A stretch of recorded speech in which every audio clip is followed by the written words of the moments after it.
The Trump administration is ramping up its efforts to trace the funding behind Antifa. At the president's roundtable Wednesday, officials describing the coordinated campaign to expose the networks they believe are fueling nationwide unrest. Welcome to Grown As Men, a perspective podcast on everything from the last generation of unashamed men. I grew up in a world where respect was earned, responsibility mattered, and the term anti-fascist wasn't a misnomer. Hit it.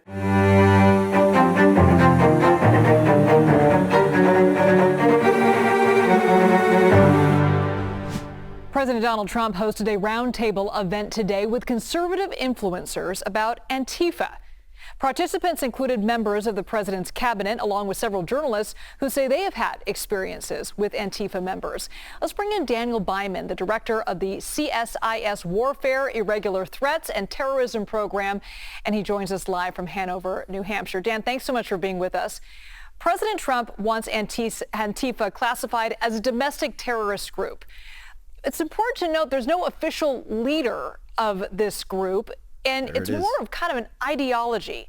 Does it fit the profile, do you think, of a terrorist organization? What makes it different than, say, an Al-Qaeda or Hamas? So there are some big differences. First of all, the designation process for the United States is focused on foreign groups, not domestic groups. So we've had a range, of course, of very violent groups in the United States, but the terrorism label might be used rhetorically, but they're not designated the way an Al-Qaeda or Hamas might be. But the biggest difference is almost conceptual. Al-Qaeda and Hamas are actual groups. They have membership roles. They have clear leaders. They're organized. Antifa is really an ideology, and anyone can claim to adhere to it. And as a result, it doesn't have much form. It's just a set of ideas. So what's the ultimate goal of a group or an ideology like Antifa then? Is there an ultimate goal? So it's going to vary by individual who embraces it. And the name simply signifies anti-fascist. And some see themselves as defenders of people who are marching in support of black or gay rights. Others see themselves as going after the far right and people who are using violence in the past, groups like the Proud Boys or Oath Keepers. But there's a wide variety of motivations, but in general, it's on the far left of the American political spectrum. Where are we seeing the most action from Antifa followers? I mean, covering maybe protests over the years, we've seen them show up in different cities, protesting different political statements, and many of them cause trouble during the protests. Is that what you're seeing mostly from Antifa? Is that kind of their mission? That's been their focus. But there's also an Antifa that is online and emphasizes doxing or revealing public information about far-right members who might be behind hoods. So there's a street presence, there's an online presence, and then there are simply individuals who adhere to the ideology who don't actually end up doing much. You know, we have seen, though, a rise in political violence by individuals on both sides of the political spectrum. Do you attribute that to groups like Antifa and others on the far right? No. So in both the far right and the far left, there are individuals acting, but they're not people who are tied to particular groups. So if you look at the man who was accused of killing Charlie Kirk, just to take a very recent example, no one is saying that he was part of an organized group. The man who killed Minnesota legislator Melissa Hortman earlier this year on the far right, he was not a member of the group. So we're seeing individuals act, but these are not organized groups that are well established in the United States. You wrote a book called Spreading Hate, the Global Rise of White Supremacist Terrorism. How big of a threat are these far right and far left groups nationwide and throughout the world? So a lot's going to vary by particular period, but they have killed a lot of people, and some of the bloodiest attacks in the last 10 years in the United States have been by a white supremacist. But we're seeing this as a much more global ideology, where individuals and groups in New Zealand and Europe and the United States are talking to each other, sharing ideas, and really coming together as part of a broader cause, but they're not coordinating operations, thankfully. Daniel Byman, thank you so much. Thank you. All right, so that was great. Fantastic, typical left spewage that we come to expect from, new quote unquote news organizations like CBS. So I'm going to dive right into this and basically prove that not that Antifa exists as an organization, because they are technically correct in that terminology. But I'm going to prove that they love to apply a double standard, don't they? They sure do. Because if you can think back to the Obama administration, do you recall any of the same type of rhetoric surrounding,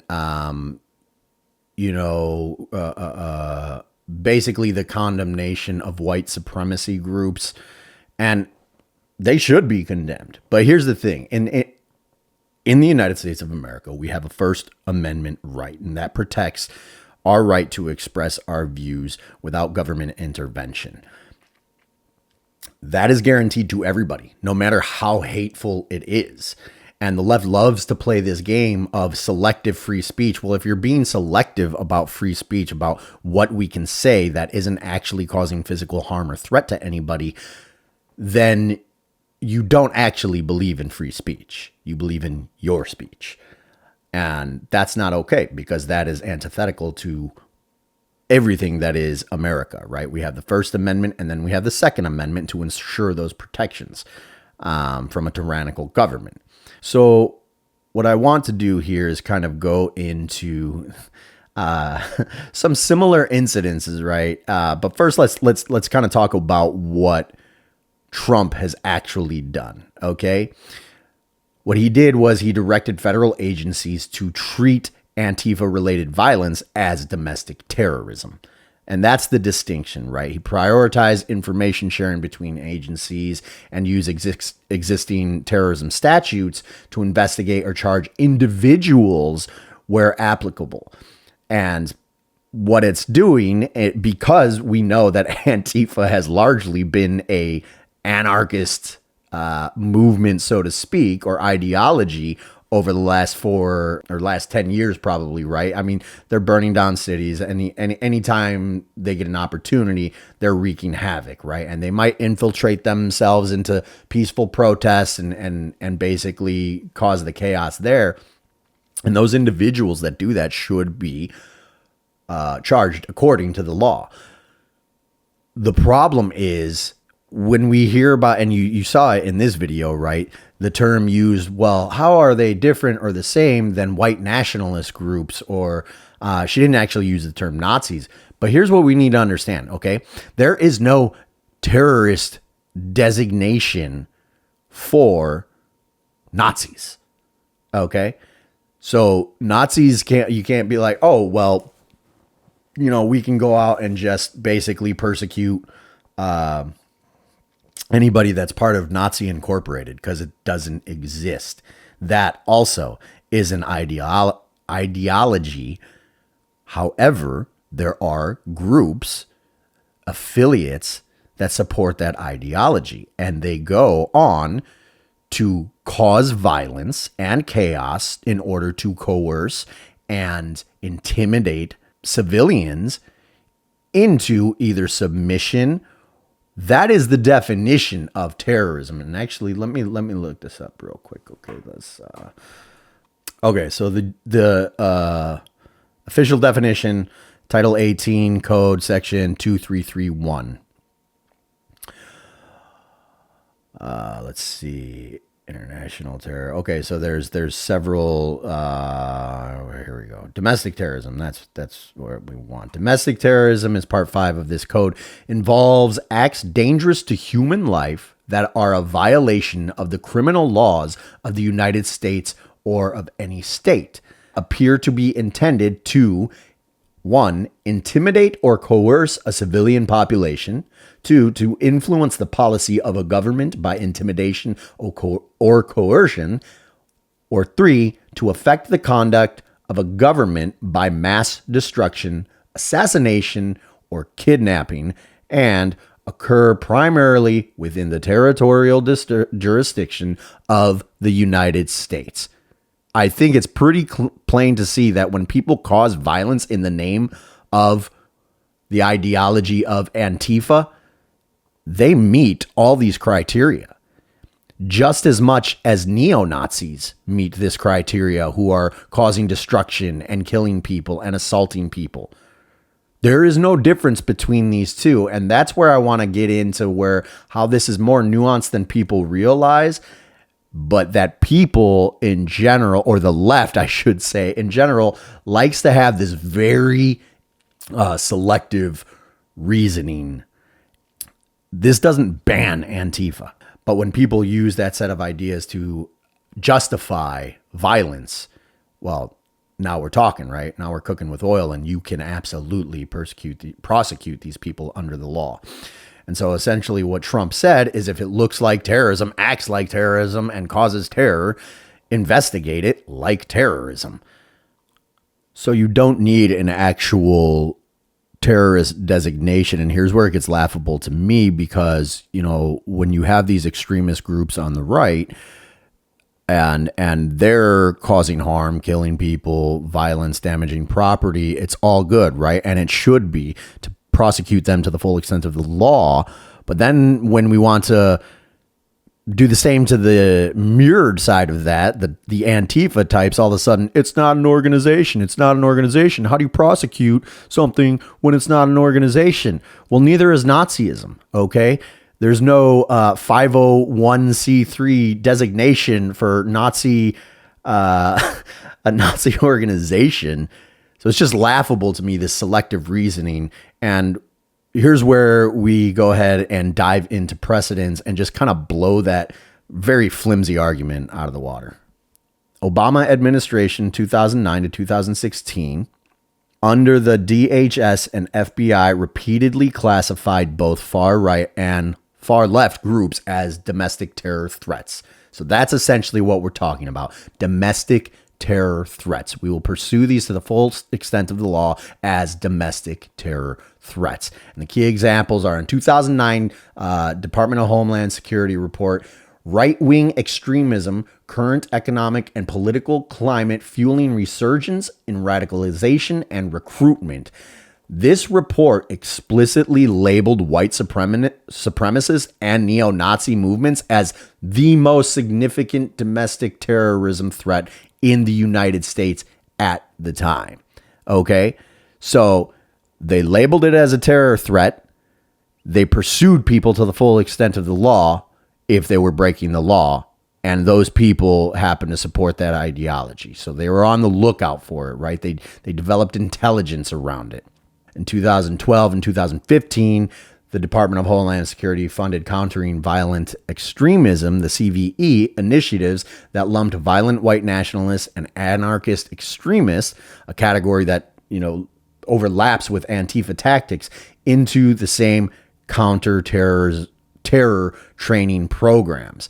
So while Obama didn't label Nazis by name, his administration explicitly treated neo-Nazi cells, anarchists, as domestic terrorist threats. It's no different than what Trump is doing now. He's just essentially adding Antifa and those who identify with it into the mix. Okay, so another example, Bush administration from 2001 to 2008, the FBI labeled the Animal Liberation Front, the ALF, and Earth Liberation Front, ELF, as the number one domestic terrorism threat in 2005. But they are getting funding. They have affiliates. And so you get these little sects of groups that essentially, mobilize throughout the country to wreak havoc and intimidate people into silence. And it's been happening since the beginning of time, but it's becoming more and more evident, I think, and prevalent in the 2000s as we become more of a polarized political nation. Going back even further to the 1990s, okay, after the Oklahoma City bombing in 1995, President Bill Clinton signed a sweeping anti-terrorism and effective death penalty act. It was legislation that expanded domestic counterterror powers and directly targeted extremist militia movements. So Clinton's Justice Department launched joint operations against anti-government militias, the Aryan nations and neo-Nazi organizations under terrorism and conspiracy laws. Again, not targeting, because you can't target a group that doesn't exist, but you can target behavior that aligns with a group's ideology when that behavior or that activity is illegal. And that has been done virtually under every president. I know every president in my lifetime, probably every president going back, at least my guess would be to like the 1960s, maybe even earlier. This just shows that like, this is what the left does, right? They have selective memory where they, never made a stink about it when Obama did that.